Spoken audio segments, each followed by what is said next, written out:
सभी हिंदी साहित्य प्रेमियों का हिंदी साहित्य की क्लास में आपका हार्दिक स्वागत, अभिनंदन।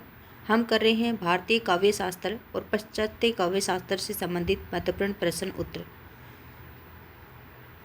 भारतीय काव्य शास्त्र और पाश्चात्य काव्य शास्त्र से संबंधित हम 400 क्वेश्चन कर चुके हैं। आज हमारा क्वेश्चन है नंबर 401। आज का पहला क्वेश्चन है, काशिका क्या है। आपसे पूछा गया है कि काशिका है ये क्या है। पतंजलिकृत महाभाष्य की टीका है, पतंजलिकृत योग सूत्र की टीका है, पाणिनिकृत अष्टाध्यायी की टीका है, भर्तृहरिकृत वाक्यपदीय की टीका है। तो आपका आंसर आएगा जो काशिका है ये पाणिनिकृत अष्टाध्यायी की टीका है। आंसर आएगा आपका सी।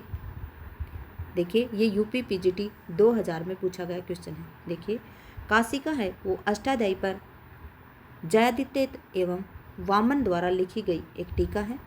8 अध्यायों में लिखी गई इस टीका के प्रारंभिक 5 अध्याय जयादित्य ने लिखे हैं, जबकि अंतिम 3 अध्याय वामन द्वारा विरचित हैं। पूछा गया था आपसे जो काशिका है ये क्या है। तो काशिका एक पाणिनि द्वारा रचित पाणिनिकृत अष्टाध्यायी की टीका है। जो पाणिनि ने जो अष्टाध्यायी लिखी थी उसके ऊपर टीका लिखी है किसने, जयादित्य और वामन ने। देखिए अष्टाध्यायी के जो 8 अध्याय हैं उनके ऊपर 5 के जो शुरू के 5 अध्याय हैं, प्रारंभिक 5 अध्याय हैं वो जयादित्य ने लिखी है, और जो अंतिम 3 अध्याय हैं उसके ऊपर वामन ने टीका लिखी है।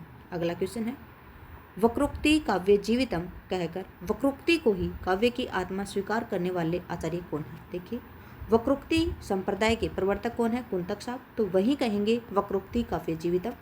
वक्रोक्ति काव्य जीवितम कहने वाले हैं कुंतक।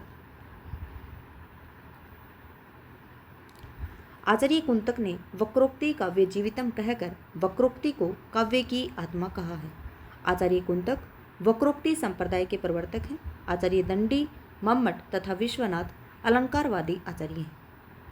याद रखेंगे अलंकारवादी आचार्य इनमें कौन है, दंडी, मम्मट और विश्वनाथ। भारतीय काव्य शास्त्र में रस सिद्धांत के प्रवर्तक आचार्य भरतमुनि। अलंकार संप्रदाय के प्रवर्तक आचार्य भामह हैं। रीति संप्रदाय के प्रवर्तक आचार्य वामन हैं, जबकि ध्वनि संप्रदाय के प्रवर्तक आनंदवर्धन साहब हैं। औचित्य संप्रदाय के प्रवर्तक आचार्य क्षेमेंद्र हैं। यहाँ पे आपके जो सभी संप्रदाय हैं और उनके प्रवर्तक भी दिए गए हैं। अलंकार संप्रदाय के प्रवर्तक आचार्य भामह, रीति संप्रदाय के प्रवर्तक आचार्य वामन, ध्वनि संप्रदाय के प्रवर्तक आचार्य आनंदवर्धन तथा औचित्य संप्रदाय के प्रवर्तक हैं आचार्य क्षेमेंद्र। इनमें से आचार्य मम्मट की रचना कौन सी है। आपसे पूछा गया है कि जो रचनाएं दी गई हैं इनमें से मम्मट की रचना कौन सी है। नाट्यशास्त्र, व्यक्ति विवेक, काव्यालंकार, काव्य प्रकाश।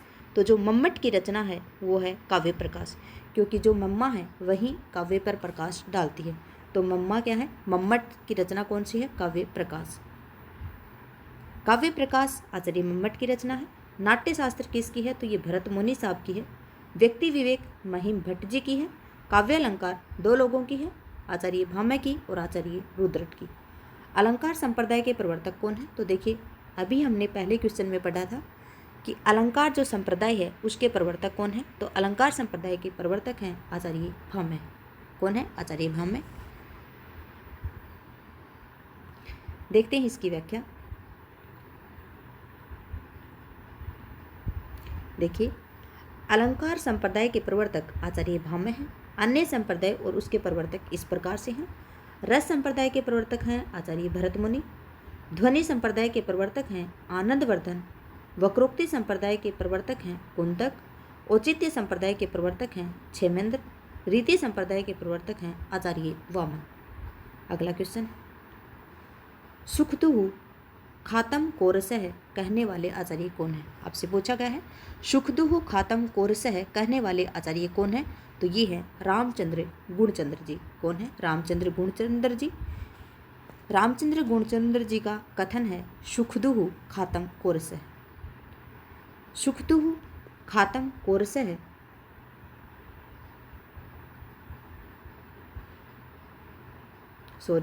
सुख दुखात्म कोरसह कहने वाले आचार्य रामचंद्र गुणचंद्र हैं। वहाँ पे मिसप्रिंट थी।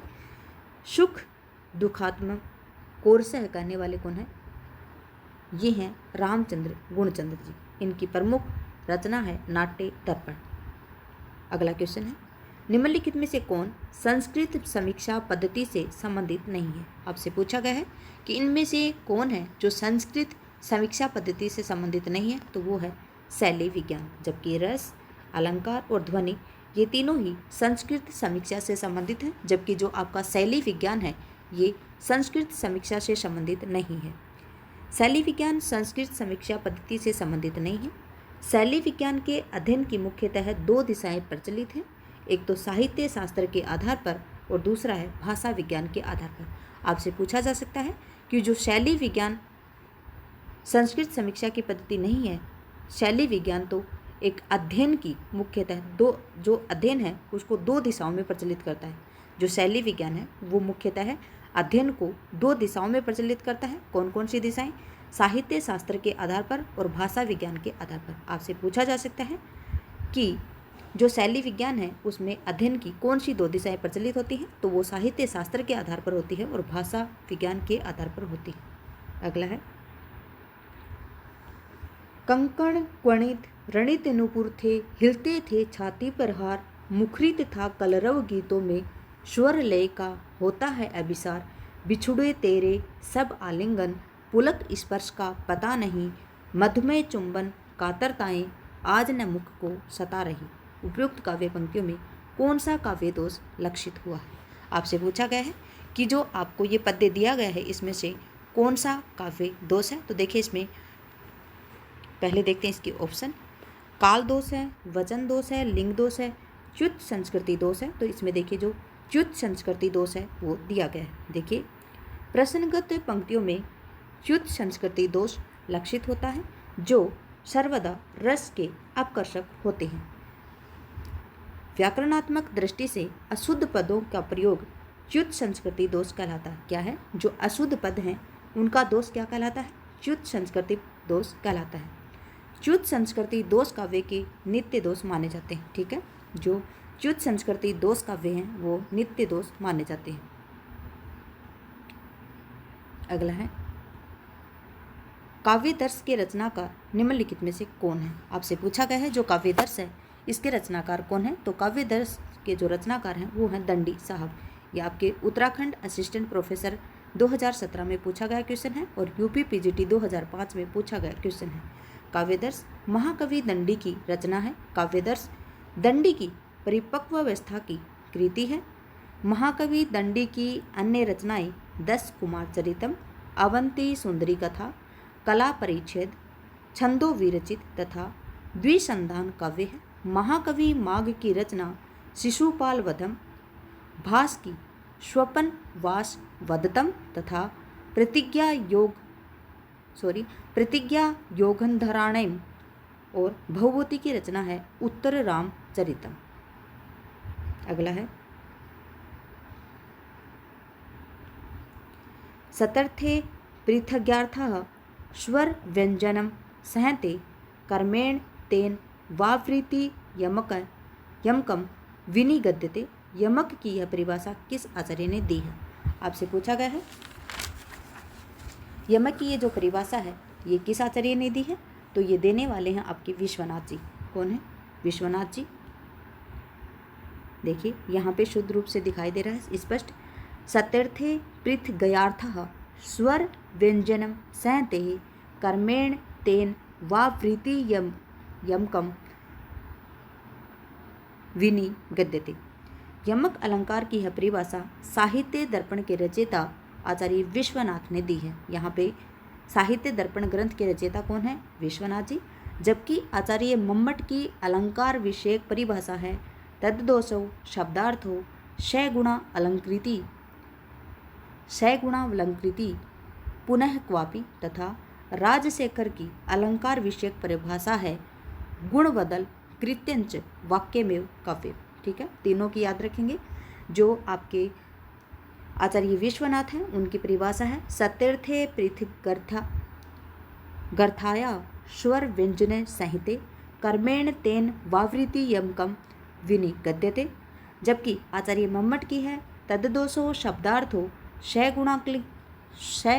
गुणावलंकृति पुनः क्वापि ही और राजशेखर की अलंकार विषयक परिभाषा है गुण बदल कृत्यंचे वाक्यमेव काव्य। अगला है त्रितेमिदं व्याप्रियते शक्ति व्युत्पत्ति अभ्यास। क्या है? शक्ति व्युत्पत्ति अभ्यास है।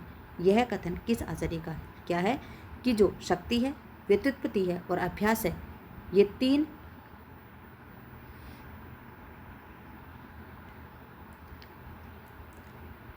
त्रितयमिदं व्याप्रियते शक्ति व्युत्पत्ति अभ्यास है। यह कथन आचार्य रुद्रट का है।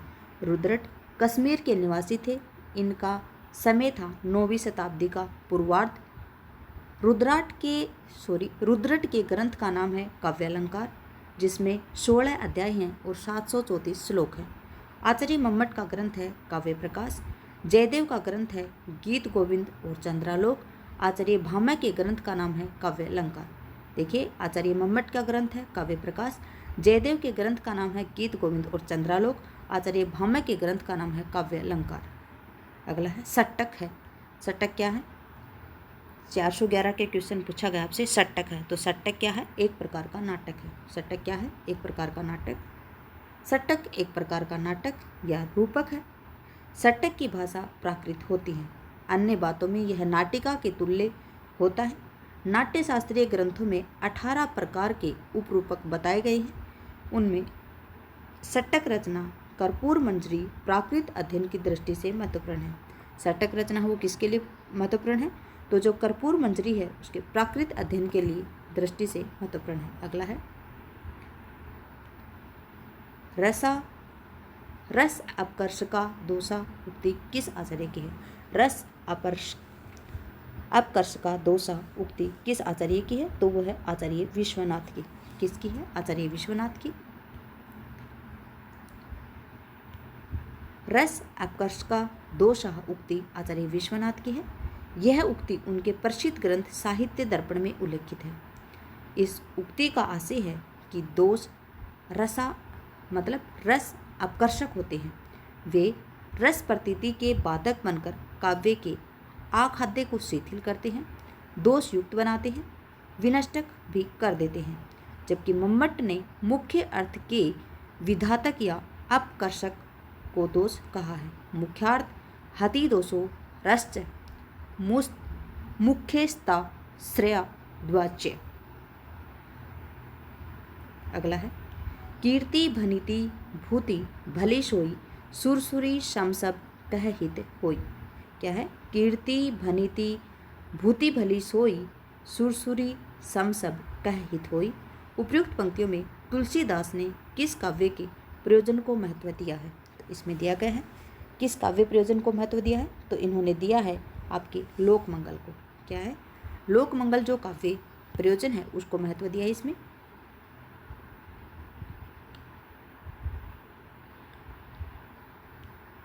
कीर्ति भनिति भूति भली सोई सुरसुरी समसब कहित होई। यह सगुण भक्ति शाखा के अद्वितीय संत तुलसीदास जी की पंक्तियां हैं। इसमें इन्होंने लोक मंगल की कामना की है। सबके हित तथा प्राणी मात्र की भलाई की कामना करके तुलसीदास जी ने लोक मंगल के काव्य प्रयोजन का महत्व बताया है। निम्नलिखित में से कौन सा वक्रोक्ति का भेद नहीं है? आपसे पूछा गया है कि वक्रोक्ति का भेद कौन सा नहीं है। ये आपके UGC NET paper second paper नवंबर 2017 में पूछा गया है कि आपसे पूछा गया है कि वक्रोक्ति का भेद कौन सा नहीं है। तो इसमें उक्ति विन्यास वक्रता, वर्ण विन्यास वक्रता, पद पूर्वार्ध वक्रता और प्रकरण वक्रता। तो इसमें उक्ति विन्यास वक्रता है वो इसका भेद नहीं है। कौन सा नहीं है? उक्ति विन्यास वक्रता। उक्ति विन्यास वक्रता वक्रोक्ति का भेद नहीं है। वक्रोक्ति के प्रवर्तक आचार्य कुंतक ने अपने ग्रंथ वक्रोक्ति जीवितम में वक्रोक्ति के 6 भेद माने हैं। वर्ण विन्यास वक्रता, पद पूर्वार्ध वक्रता, पद परार्ध वक्रता, वाक्य वक्रता, प्रकरण वक्रता, प्रबंध वक्रता आदि हैं। ठीक है, वक्रोक्ति के 6 भेद कौन कौन से हैं? एक तो वर्ण विन्यास वक्रता है। देखिए, सबसे पहले क्या आता है? वर्ण, जिसे हम अक्षर करते हैं। उसके बाद में वर्णों से हमारा बनता है पद, पद पूर्वार्ध वक्रता। फिर उसके बाद में पद बनने के बाद में पद परार्ध वक्रता। पद बनने के बाद में हमारा बनता है वाक्य, वाक्य वक्रता। वाक्य बनने के बाद में हम उस प्रकरण को दूसरे के सामने सुनाते हैं तो प्रकरण वक्रता, और प्रकरण वक्रता दूसरे के सामने प्रकरण प्रस्तुत करने के बाद में हम उसका करते हैं प्रबंध, तो प्रबंध वक्रता। याद रखें, वर्ण वक्रता, पद, फिर पद पूर्वार्ध, वाक्य, प्रकरण और प्रबंध वक्रता। अगला है चीर जीवे जोरी जुरे क्यों न स्नेह गंभीर, को घटू ये वृषभानुजा वे हलदर के भीर। बीर, चीर जीवे जोरी जुरे क्यों न स्नेह गंभीर, को घटू ये वृषभानुजा वे हलदर के बीर। उपयुक्त दोहे में कौन सी शब्द शक्ति दी गई है? क्योंकि जो आपके भारतीय काव्य शास्त्र हो चाहे पाश्चात्य काव्य शास्त्र हो, इसके अंतर्गत सभी तरह के क्वेश्चन आएंगे जिसमें आपकी शब्द शक्ति होगी, रसों से संबंधित भी होंगे, वैसे रस अलग से होंगे इसमें, और आपके जो जितने भी आचार्य हुए हैं उनके कथन, प्रवर्तक और किस किस संप्रदाय की स्थापना की, कौन कौन से सिद्धांत दिए, ये सभी इसमें आएंगे। तो इसमें शब्द शक्ति भी आती है। शब्द शक्ति के 3 भेद होते हैं, अभिधा, लक्षणा और व्यंजना। यहाँ पे पूछा है आपसे कि जो उपयुक्त जो कथन दिया गया है इसमें कौन सी शब्द शक्ति है, तो देखिए न तो अभिधा से इसका उत्तर आ रहा है न लक्षणा से, इसका उत्तर आएगा आपका व्यंजना शब्द शक्ति से, जो कि शब्द शक्ति का तीसरा भेद है। पहला भेद अभिधा है, दूसरा लक्षणा और तीसरा व्यंजना है। उपयुक्त दोहे में व्यंजना शब्द शक्ति का प्रयोग हुआ है। व्यंजना शब्द शक्ति में से किसी शब्द के मुख्यार्थ में छिपे अकथित अर्थ का बोध होता है। प्रसन्नता शब्द में कौन सी ध्वनि है? आपसे पूछा है कि जो प्रसन्नता शब्द है इसमें कौन सी ध्वनि है, तो इसमें युग्मक ध्वनि है, न तो इसमें संयुक्त ध्वनि है, संपृक्त उपयुक्त में से कोई नहीं, युग्मक ध्वनि है किसमें? प्रसन्नता में। यह आपकी यूपी पीजीटी 2005 में पूछा गया है। प्रसन्नता शब्द युग्मक ध्वनि है। यह ध्वनि वहाँ होती है जहाँ किसी शब्द में एक ध्वनि वर्ण का द्वित होता है। ठीक है, क्या है जो आपका युग्मक ध्वनि है वो कहाँ पे होगा कि जो एक ध्वनि है वर्ण है उसका द्वित हो जाता है, एक वर्ण है उसका द्वित हो जाता है, जैसे प्रसन्नता में हुआ है, जैसे प्रसन्नता अक्षुण में ये हुआ है, प्रसन्नता में ये हुआ है, उत्फुल में ये हुआ है और दिक्कत में डबल क हुआ है, आदि शब्दों में 2 ध्वनियों का दर्शन हो रहा है, अतः ये सभी ध्वनियाँ युग्मक ध्वनियाँ कहलाती हैं। अगला है सिंधु सेज पर धरा वधु अब तनिक संकुचित बैठी थी, इस अवतरण में कौन सी शब्द शक्ति है? क्या है? सिंधु सेज पर धरा वधु अब तनिक संकुचित बैठी सी, इस अवतरण में कौन सी शब्द शक्ति है? तो देखिए इसमें न अभिधा है न लक्षणा, तात्पर्य कोई संधि होती नहीं है, तो इसमें आएगी आपकी व्यंजना शब्द शक्ति। देखिए प्रश्न में दी गई पंक्ति व्यंजना शब्द शक्ति के अंतर्गत आती है। अभिधा आदि शक्तियों में शांत हो जाने पर उसमें विलक्षण अर्थ का बोध कराने वाली शक्ति को व्यंजना शब्द शक्ति कहते हैं। विश्वनाथ एवं मम्मट दोनों ने व्यंजना शब्द शक्ति के 2 भेद बताए हैं। पहला बताया है अभिधा मूलक व्यंजना शब्द शक्ति और दूसरा बताया है लक्षणा मूलक शब्द शक्ति। अगला था बांधा था विधु को किसने इन काली जंजीरों से प्रसाद की, इस पंक्ति का अर्थ किस शब्द शक्ति से दिया गया? ये जो प्रसाद जी हैं उनकी पंक्तियां हैं, कौन सी? बांधा था विधु को किसने इन काली जंजीरों से, इसमें कौन सी शब्द शक्ति है? तो इसमें आपकी शब्द शक्ति है लक्षणा शब्द शक्ति। क्या है? लक्षण शब्द शक्ति। देखिए प्रस्तुत पंक्ति में लक्षणा शब्द शक्ति है। संप्रति निर्दिष्ट पंक्ति में चंद्र तथा मुख केश की वेणी एवं जंजीर के बीच एक साम्यता प्रतीत होती है। इन शब्दों को यहाँ पर इसलिए पिरोहित किया गया है ताकि वेणियों मंडित मुख के सौंदर्य की अद्वितीयता चित्रित की जा सके। अगला क्वेश्चन है बनन में बागन में बगरो बसंत है, पद्माकर की इस पंक्ति का अर्थ शब्द की किस शब्द शक्ति को ग्रहण किया गया है? बनन में बागन में बसरो बसंत है, पद्माकर की इस पंक्ति का अर्थ शब्द की किस शक्ति को ग्रहण करता है? तो वो आपकी आती है लक्षणा शब्द शक्ति। क्या है लक्षणा शब्द शक्ति? देखिए प्रस्तुत पंक्ति का अर्थ लक्षणा से ग्रहण किया जा रहा है। प्रस्तुत जो पंक्ति है पद्माकर द्वारा बसंत ऋतु का वर्णन किया गया है।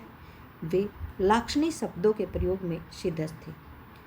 आधा पात बबूल का तामे तनिक पिसान, लाला जी करने लगे छठे क्षमा से दान।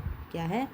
आधा पात बबूल का तामे तनिक पिशान लालाजी करने लगे छठे क्षमा से दान। उपयुक्त दोहे में कौन सा रस है? तो इसमें रस है हास्य रस। कौन सा रस है? न इसमें श्रृंगार रस है, न ही इसमें वीर रस है, न ही इसमें करुणा, इसमें है आपका हास्य रस। क्या है? आधा पान बबूल का तामे तनिक पिशान लालाजी करने लगे छठे क्षमा से दान। इसमें कौन सा है? हास्य रस। उपरोक्त दोहे में हास्य रस है। किसी वस्तु या व्यक्ति का विचित्र आकार, असंगत वेशभूषा, बातचीत, चेष्टाएं अथवा उटपटांग हरकतों को देखकर जो विनोद भाव उत्पन्न होता है उसे हास्य रस कहते हैं। प्रस्तुत पंक्ति में आधे बबूल के पात में पिशान रखकर छठे 6 मास दान देने से हास्य रस का व्यक्त होता है। देखिए, आधा बबूल के जो पात है उसमें अगर पिशान रखेंगे और छठे 6 मास से मतलब दान करेंगे तो ये हास्य रस को व्यक्त करने की चेष्टा की गई है। आचार्य भरत ने किस रस को नाट्य प्रयोग में स्वीकार नहीं किया है? आपसे पूछा गया है कि जो आचार्य भरत मुनि हैं इन्होंने जो रस सूत्र दिया था उसमें नाट्य प्रयोग में किसको स्वीकार नहीं किया गया? तो देखिए, जो रस है उसमें किसको स्वीकार नहीं किया है? शांत को, करुण को, भयानक को, अद्भुत को। तो इन्होंने शांत रस को स्वीकार नहीं किया है। आचार्य भरत ने शांत रस को नाट्य प्रयोग में स्वीकार नहीं किया है। जहाँ तक नाट्य प्रयोजन रसों का प्रश्न है वे हैं श्रृंगार, करुण, रौद्र, वीर, भयानक, हास्य, विभत्स और अद्भुत। शांत रस को आचार्य भरत मुनि ने नहीं माना है। अगला है, मनहु उमंगी अंग अंग छवि छलकी तुलसी की इस पंक्ति में कौन सी शब्द शक्ति है? मनहु उमंगी अंग अंग छवि छलकी तुलसी की इस पंक्ति में कौन सी शब्द शक्ति है? तो इसमें है व्यंजना शब्द शक्ति। मनहु उमंगी अंग अंग छवि छलकी, यहाँ पर उत्प्रेक्षा अलंकार के कारण व्यंजना शब्द शक्ति है, अतएव इसे अलंकार व्यंजना शब्द शक्ति भी कहा जाता है। अगला है, मैं जो नया ग्रंथ विलोकता हूँ मात मुझे सो नव मित्र सा, देखूं उसे मैं नित बार बार, मानो मिला मित्र मुझे पुराना। क्या है? मैं जो नया ग्रंथ विलोकता हूँ मात मुझे सो नव मित्र सा, देखूं उसे मैं नित बार बार, मानो मिला मित्र मुझे पुराना। उपयुक्त काव्यांश में प्रयुक्त काव्य गुण का नाम क्या है? तो इसमें दिया गया है आपके काव्य गुण कौन सा है इसमें? तो इसमें है आपका माधुर्य काव्य गुण। कौन सा है? माधुर्य। उपयुक्त काव्यांश में प्रयुक्त काव्य गुण का नाम है माधुर्य। माधुर्य का अर्थ है मधुरता या मिठास। काव्य में जब कोमल वर्णों या अक्षरों का प्रयोग सुरुचिपूर्ण ढंग से होता है तो कविता में माधुर्य गुण आता है। काव्य का वह गुण जो चित्त को द्रवित और आनंद विभोर कर दे माधुर्य गुण कहलाता है। अगला है, न कांतमपि निर्भूषम विभाति वनिता मुखम, इस उक्ति के लेखक कौन है? न कांतमपि निर्भूषम विभाति वनिता मुखम, इस उक्ति के लेखक कौन है? तो इस उक्ति के लेखक आपके भामह। कौन है? आचार्य भामह।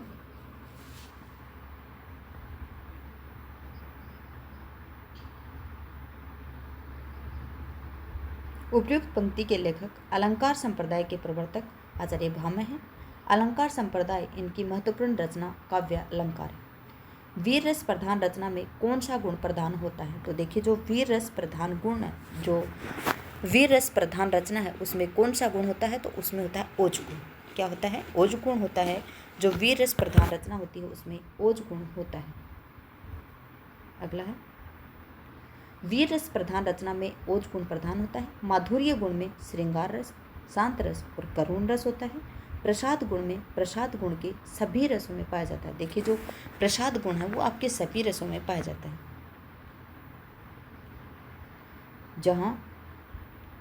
जहाँ शब्द प्रत्यक्ष अर्थ को त्याग कर किसी और ही अर्थ की प्रतीति कराए जो उसके प्रत्यक्ष अर्थ की अपेक्षा अधिक चमत्कारपूर्ण हो, काव्य शास्त्र के अनुसार यह किसका लक्षण है? जहाँ पर शब्द प्रत्यक्ष अर्थ को त्याग कर किसी और ही अर्थ की प्रतीति कराए जो उसके प्रत्यक्ष अर्थ की अपेक्षा अधिक चमत्कारपूर्ण हो, काव्य शास्त्र के अनुसार यह किसका लक्षण है? तो ये आपकी ध्वनि का लक्षण है। किसका है? ध्वनि का लक्षण। जहाँ शब्द प्रत्यक्ष अर्थ को त्याग कर किसी और ही अर्थ की प्रतीति कराए जो उसके प्रत्यक्ष अर्थ की अपेक्षा अधिक चमत्कारपूर्ण हो, काव्य शास्त्र के अनुसार ये ध्वनि सिद्धांत का लक्षण है। ध्वनि संप्रदाय के व्यवस्थित करने का श्रेय किसको जाता है? तो देखिए, जो ध्वनि संप्रदाय है उसको व्यवस्थित करने का श्रेय जाता है अभिनव गुप्त जी को। प्रवर्तक कौन है? वो तो हैं आपके आनंदवर्धन, इस बात को आप भूलेंगे नहीं। ध्वनि संप्रदाय के जो प्रवर्तक हैं वो हैं आनंदवर्धन। जबकि यहाँ पे क्वेश्चन पूछा गया है, घुमा के क्वेश्चन पूछा गया है कि जो ध्वनि संप्रदाय है उसको व्यवस्थित करने का श्रेय किसको है? तो वो है आपके अभिनव गुप्त जी को। ठीक है, देखिए, ध्वनि संप्रदाय को व्यवस्थित करने का श्रेय किसको है? अभिनव गुप्त जी को है। अभिनव गुप्त ने ध्वन्यालोक लोचन नामक ग्रंथ की रचना की है। ध्वनि संप्रदाय के प्रवर्तक हैं आनंदवर्धन, जबकि आचार्य कुंतक वक्रोक्ति संप्रदाय के प्रवर्तक हैं। अगला है संकलन त्रय में कौन नहीं है? आपसे पूछा है जो संकलन त्रय है उसमें कौन नहीं है? तो स्थान है, वस्तु है, काल है, जबकि कथानक नहीं है। कौन नहीं है? कथानक नहीं है। आंसर आएगा आपका डी, कथानक संकलन त्रय के अंतर्गत नहीं आता है, जबकि संकलन त्रय के अंतर्गत आता है वस्तु, कार्य, स्थान और काल, जिसे समय कहा जाता है। निम्नलिखित में से कौन सा अर्थ प्रकृतियों के अंतर्गत नहीं आता है? आपसे पूछा है कि निम्नलिखित में से जो कौन सा अर्थ है वो प्रकृतियों के अंतर्गत नहीं आता है, तो आपका है वो विषादांत। कौन सा है? विषादांत। देखिए, विषादांत अर्थ प्रकृतियों के अंतर्गत नहीं आता है। नाटक के फलस्वरूप प्रयोजन की सिद्धि के लिए मिलकर व्यापार करने वाले अनेक अवतार, घटनाएं, अवान्तर घटनाएं अर्थ प्रकृतियां कहलाती हैं। क्या पूछा है? विषादांता अर्थ प्रकृतियों के अंतर्गत नहीं आता है। नाटक के फलस्वरूप प्रयोजन की सिद्धि के लिए मिलकर व्यापार करने वाली अनेक अवान्तर घटनाएं अर्थ प्रकृतियां कहलाती हैं। इनकी संख्या 5 है, जिसमें बीज, बिंदु, पताका, प्रकरी और कार्य प्रमुख है। इनमें से कौन सा नाट्य वृत्तियों के अंतर्गत नहीं है? आपसे पूछा है कि इनमें से जो कौन है जो नाट्य वृत्तियों के अंतर्गत नहीं आता है, तो वो आपका है सात्विक। कौन है? सात्विक। देखिए, सात्विक है वो नाट्य वृत्तियों के अंतर्गत नहीं आता है। सात्विक अनुभाव होता है। इनकी संख्या 8 होती है। स्वेद, कंप, रोमांच, स्तंभ, स्वरभंग, अश्रु, विवणता और प्रलय, केसिकी, आरभटी, भारती, सात्वती, यही 4 नाट्यवृत्तियाँ हैं जिस पर नाट्य की प्रसिद्धि होती है। क्या पूछा है? जो सात्विक नाट्य वृत्तियाँ हैं, सात्विक है वो नाट्य वृत्तियों के अंतर्गत नहीं आता है। सात्विक है वो अनुभव के अंतर्गत आता है। इनकी संख्या 8 है। अनुभव की संख्या कितनी है? इनकी संख्या कितनी है? 8। श्वेत, कंप, रोमांच, स्तंभ, स्वरभंग, अश्रु, विवरणता और प्रलय, केसिकी, आरभटी, भारती, सात्विकी, यही 4 नाट्य वृत्तियाँ हैं जिस पर नाट्य की प्रसिद्धि होती है। अगला क्वेश्चन है,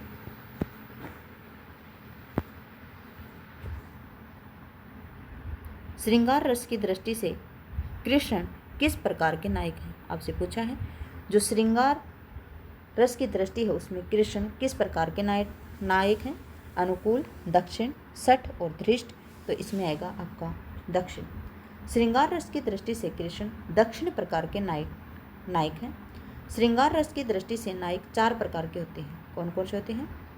दक्षिण, अनुकूल, सठ और धृष्ट। देखिए, श्रृंगार रस है उसकी दृष्टि से नायक कितने प्रकार के होते हैं? 4 प्रकार के। दक्षिण, अनुकूल, सठ और धृष्ट।